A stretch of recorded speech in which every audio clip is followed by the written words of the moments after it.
Assalamualaikum warahmatullahi wabarakatuh.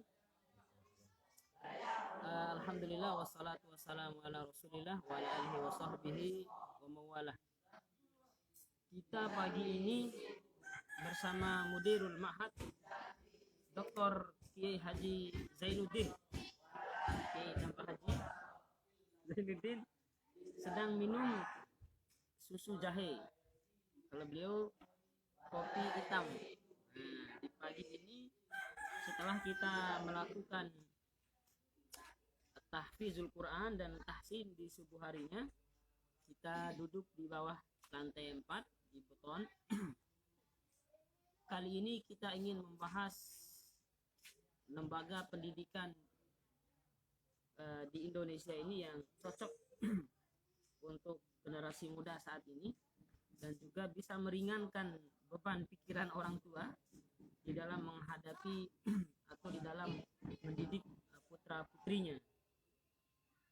Namun bukan berarti apa yang disebut sebagai lembaga pendidikan yang terbaik ini mengecilkan yang lainnya. Belum tentu kita mengatakan sebuah lembaga pendidikan itu terbaik di zaman ini dan menafikan yang lain, tidak seperti itu. Saya melihat tantangan global saat ini itu berbeda dari zaman-zaman sebelumnya. Perbedaan itu bukan berkurang tapi bertambah. Kalau dulu anak-anak tidak ada gadget, tidak ada internet, tidak ada HP, sekarang ada. Dan itu diakses dengan sangat mudah sekali. Kalau kita melakukan penelitian mungkin kita akan menemukan hampir mungkin mendekati 80 atau 90% generasi muda, anak-anak sekolah, SMP, SMA sudah terbiasa nongkrong di depan HP dengan waktu yang sangat lama, main game, kemudian mabar, internet, nonton YouTube, Facebook, WhatsApp. Dan ini selain berdampak dari sisi pendidikan, juga berdampak dari sisi sosial, juga ibadah. Penelitian membuktikan bahwa siswa atau anak dengan tingkat kecenderungan game yang tinggi itu cenderung memiliki emosional yang tidak stabil. Nah, itu bisa dibuktikan ketika orang tuanya menyuruh dia sholat atau ketika orang tuanya menyuruh dia bangun tepat waktu, itu susah. Kenapa? Karena waktunya banyak dibuang di game pada malam hari. Begadang sampai jam 3, jam 4 hanya untuk main game. Maka salah satu tawaran kami atau pandangan saya pribadi dalam hal ini, nanti kita dengar dari beliau, yang tepat untuk saat ini adalah lembaga pendidikan dengan model pondok pesantren. Kenapa? Karena di pondok pesantren kita jamin semuanya. Satu, kita jamin sholat 5 waktunya di masjid berjamaah, kita jamin. Dua, kita jamin tahajudnya. Kita jamin hari itu pasti dia baca Quran. Kita jamin dia menjaga kebersihan. Kita jamin dia makan 3 kali sehari. Kita jamin dia mandi. Kita jamin dia bersih-bersih dan yang lain-lain. Nah, yang itu mungkin tidak bisa dijamin oleh orang tua di rumah. Itulah kenapa pondok pesantren ini menjadi salah satu pilihan atau alternatif untuk saat ini. Gimana, Tuan Guru? Bismillahirrahmanirrahim. Assalamualaikum warahmatullahi wabarakatuh. Waalaikumsalam warahmatullahi wabarakatuh. Innal hamdalillah nahmaduhu wa nasta'inuhu wa nastaghfiruh. Asyhadu an la ilaha illallah wa asyhadu anna Muhammadan 'abduhu wa rasuluh. Allahumma shalli ala Muhammad. Usikum wa nafsi bi taqwallah wa ta'atihi la'allakum tuflihun. Ini diskusi mendadak sifatnya, tidak dirancang. Tapi karena kami ini adalah pelaku pesantren, pelaku pondok, jadi apa yang kami diskusikan pada pagi hari ini pas, baik itu jawaban kami secara subjektif atau secara objektif. Seperti misalnya secara objektif bahwa pendidikan tertua di Indonesia itu adalah pesantren. pesantren lahir di Indonesia itu sekitar tahun 1700-an. Lama ya. Sudah lama Masya Allah. sekali. Jadi 1700-an pesantren di Indonesia itu sudah muncul. Jadi salah satu pesantren yang tertua itu ada di Tegalsari, Jawa. Itu berdiri tahun 1742. Dan menurut Profesor Mukti Adi bahwa ulama-ulama kaliber Indonesia bahkan mendunia itu lahir dari pesantren. Itu mutafakun itu ya. Tafakun alaihim. Mutafakun alaihim, mutawatir itu kalau dalam hadis ya. Jadi tidak ada ulama Indonesia ini ya yang lahir di luar pesantren. Mesti pernah nyantri. Apa artinya? Bahwa pesantren dari semenjak berdirinya sampai hari ini selalu ideal dengan zamannya. Kontekstual ya. Sangat kontekstual. Jadi selalu ideal dan selalu diidamkan oleh umat, khususnya umat Islam di mana saja berada. Lalu pada perkembangannya bahwa pesantren itu yang pada awalnya hanya mengkaji kitab-kitab yang klasik, ya. Memang itu ciri khas pesantren dan itu untuk tafakuh fiddin itu. Tapi pada perkembangannya pesantren melakukan sebuah inovasi-inovasi. Artinya pesantren kalau ingin selalu digemari oleh masyarakat atau diminati oleh masyarakat, maka harus dia merubah sistemnya. Akhirnya berubahlah dengan zaman-zaman klasikal itu sekitar tahun 1970-an kan gitu ya. Jadi dalam rangka untuk merespon zaman yang sangat global ini, lalu terbitlah SKB 3 Menteri itu ya sekitar tahun 1980-an itu kan. Artinya pesantren disetarakan dengan pendidikan atau lembaga-lembaga umum yang formal, karena di pesantren itu juga membuka sekolah-sekolah formal. Jadi sama haknya, kurikulumnya juga berdasarkan kurikulum yang dibikin oleh pemerintah. Tapi begini ya, sama nggak pesantren itu dengan sekolah umum, sekolah biasa, bahkan malah katakan?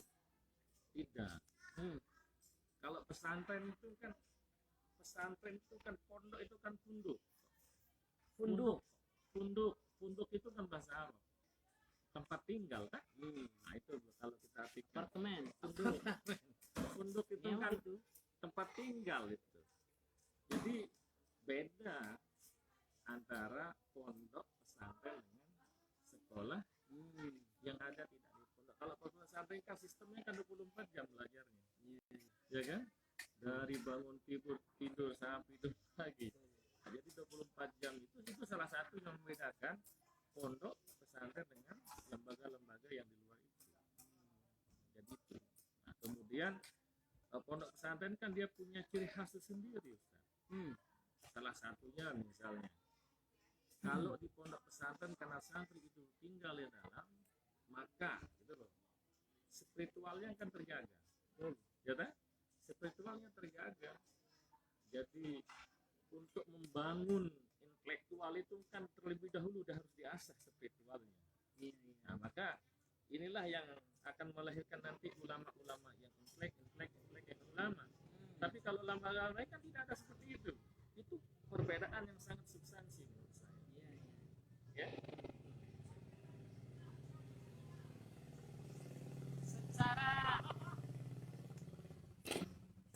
Secara psikologi tentu saja perbedaan antara santri dengan yang bukan santri itu berbeda ya. Juga secara kepemimpinan, karena di pondok itu selain dia tadi itu spiritualnya itu ditata betul, juga pola pikirnya itu diarahkan. Juga kemampuan mereka di dalam apa istilahnya menata masyarakat dalam lingkungan pesantren sudah bisa. Bagaimana mengarahkan massa, bagaimana mengaturnya, bagaimana memberikan evaluasinya, itu sesungguhnya sudah dilakukan di pesantren. Jadi pesantren ini sesungguhnya miniatur negara ya. Ada presidennya, pimpinannya.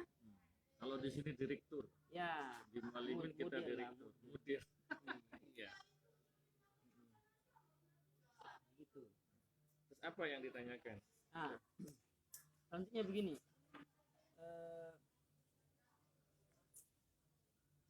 Betul nggak pesantren itu sebagai cikal bakal keluarnya terorisme karena dikhawatirkan terlalu fanatik dengan agamanya, dengan Quran. Bagaimana pandangan Pak Kiai itu? Nah, itu salah itu.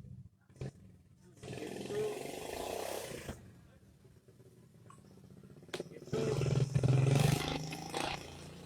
kandungan yang keliru dan sangat keliru. Bahwa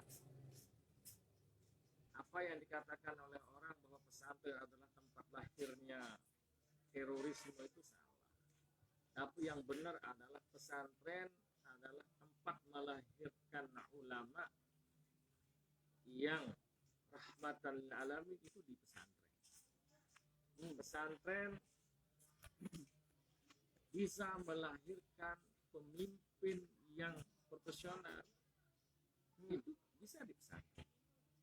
Ya. Coba salah satu Tokoh-tokohnya misalnya di Indonesia ya ini banyak Gus Dur itu anak pesantren walaupun terlepas kontroversialnya. Ya, presiden beliau ada yang pro kontra lah pro ya. kontra dari beliau, tapi secara faktual bahwa beliau adalah anak pesantren. Betul. Jombang, Bisa ya? jadi presiden. Iya. Itu kan? Betul. Bisa jadi presiden. Itu anak santri itu Gus Dur itu. Cucu kiai. Ya kan?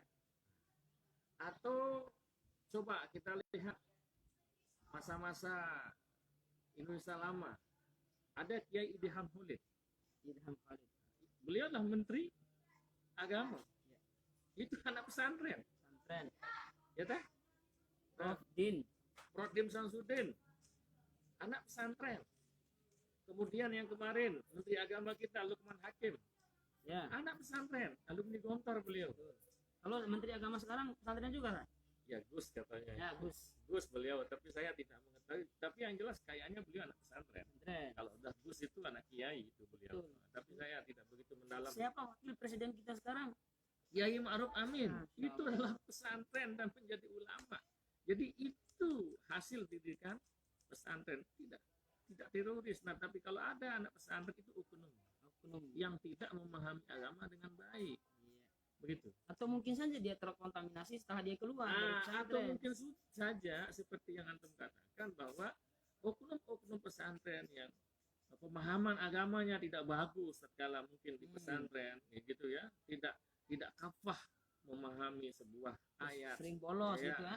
Mungkin itu hanya dia ketemu dengan orang-orang seperti itu hanya dicokoki otaknya, hanya menjadi seperti itu, atau kemungkinan gitu loh, bahwa orang itu bisa menjadi A, bisa jadi B bukan semata-mata karena intelektualisme, tapi ada juga faktor yang lainnya, salah satu ekonomi. Nah, itu tidak bisa kita lupakan. Oke ya. Antum ini santri saja? Saya alhamdulillah saya 12 tahun nyantri. Masya Allah. Ya. Alhamdulillah. Antum juga gitu santri? Saya santri, saya 10 tahun santri. 10 tahun santri.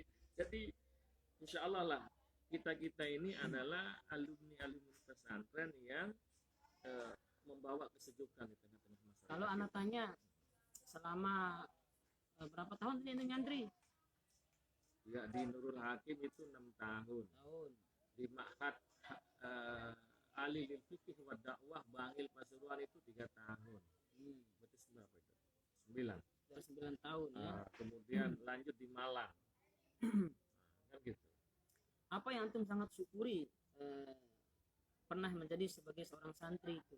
Alhamdulillah ya, kita menjadi santri yang saya sangat syukuri adalah pertama saya mengetahui asas-asas keilmuan agama. Jadi dasar-dasar keilmuan agama Islam itu alhamdulillah saya diajarkan di pesantren. Itu saya tidak dapat di luar lain. Di pesantren tidak dapatkan itu. Yang kedua adalah setelah kita mencoba duduk di ma'had, lalu di situ kami mengetahui bahwa Islam ini adalah betul-betul rahmatan alamin, betul-betul menjadi rahmat untuk alam sekitar ini. Kalau kita tahu ilmunya, satu misalnya kita di pondok pesantren Bangil, kita diajar muqaranah, fikih perbandingan empat mazhab. Jadi tatkala kita mengkaji itu, maka saat itu saya mengatakan bukan fikih saya aja yang paling benar. Kan gitu. Ternyata luas ya. Ternyata luas sekali Islam itu, tidak sempit kalau kita mau belajar. Jadi Islam itu mudah, tidak dipersulit dalam tatanan ibadah maupun keduniaan, asalkan ada ilmunya. Kan gitu.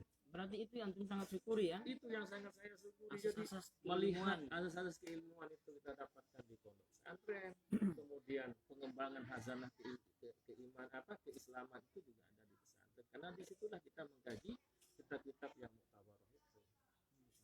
Gitu. Dulu antum saat mondok kurus ya? Dulu agak kurus saya, sekarang gemuk ini. Ini berkah dari mondok. Berkah pondok pesantren. Soalnya sudah keluar. Alhamdulillah. Luar biasa. Anak-anak pesantren juga? Alhamdulillah anak saya yang paling besar itu alumni pesantren Faslul Khos fi Nurul Hakim. Wal'an hiya ta'allam fi UTM. PUTM, Pendidikan Ulama Tarjih Muhammadiyah Yogyakarta. Kemudian yang kedua adalah alumni tahfiz. Mana dia? Ini dia. Nurul Hakim.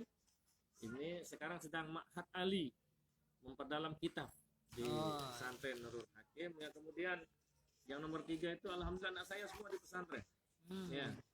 Anak saya Masih semua jomblo di semua ya? pesantren. Masih. Apa syaratnya itu? Iya, iya. Itu. Alhamdulillah yang paling kecil ini sedang tahfiz di Riyadul Quran Mataram. Jadi kalau mohon maaf aja, dan kalau kita ini sebagai orang tua maka aset terbesar, investasi terbesar itu akan di anak-anak. Nah, jadi bagaimana anak sekarang ini, itulah kita akan masa depan kita. Kenapa? Karena anak ini adalah harta dunia akhirat. Investasi dunia akhirat ini. Investasi dunia akhirat. Karena keyakinan kita sebagai orang Islam kan, kalau sudah meninggal orang tua ini kan, maka salah satu penyelamat itu adalah waladun sholeh.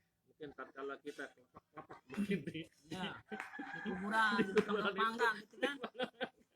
Lalu berdoalah anak-anak kita ini, maka dalam Musnad Imam Ahmad itu kan dikatakan seperti itu.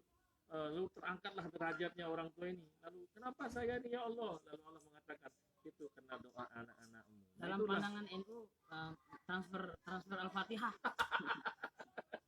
Itu dalam pandangan itu transfer Al-Fatihah. Itu antum yang punya bahasa.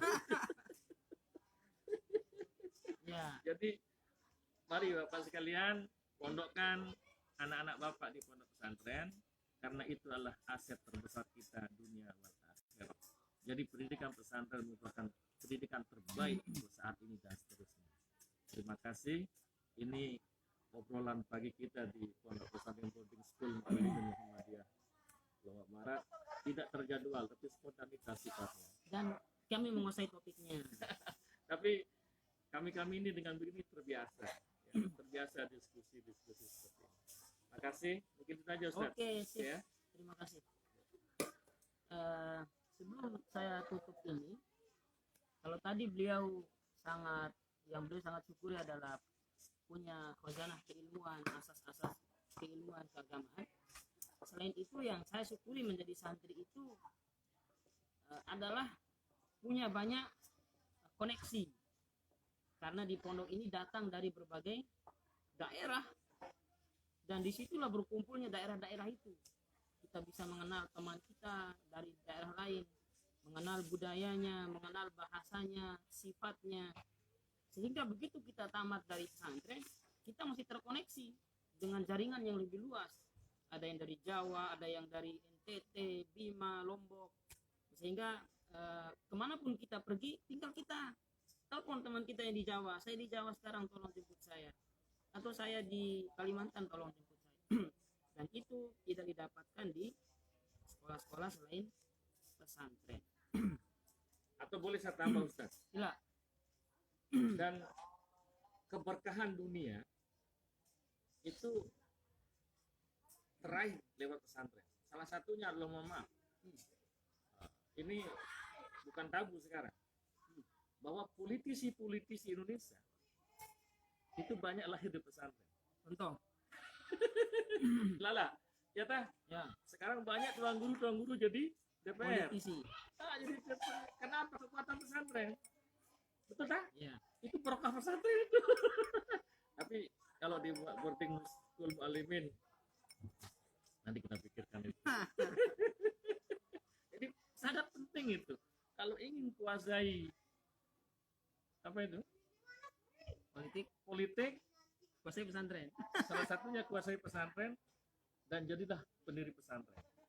Jamaah banyak, nanti kita suruh pilih dia. Ini merupakan apa ya? Bukan tabu sudah sekarang itu. Ya. Pak Wadir. Orang sekarang menggunakan pesantren untuk kancah politik itu udah terjadi. Apa salah? Tidak salah. Haknya kok. Ya, tidak ada yang mengalih dari undang-undang, tidak salah itu.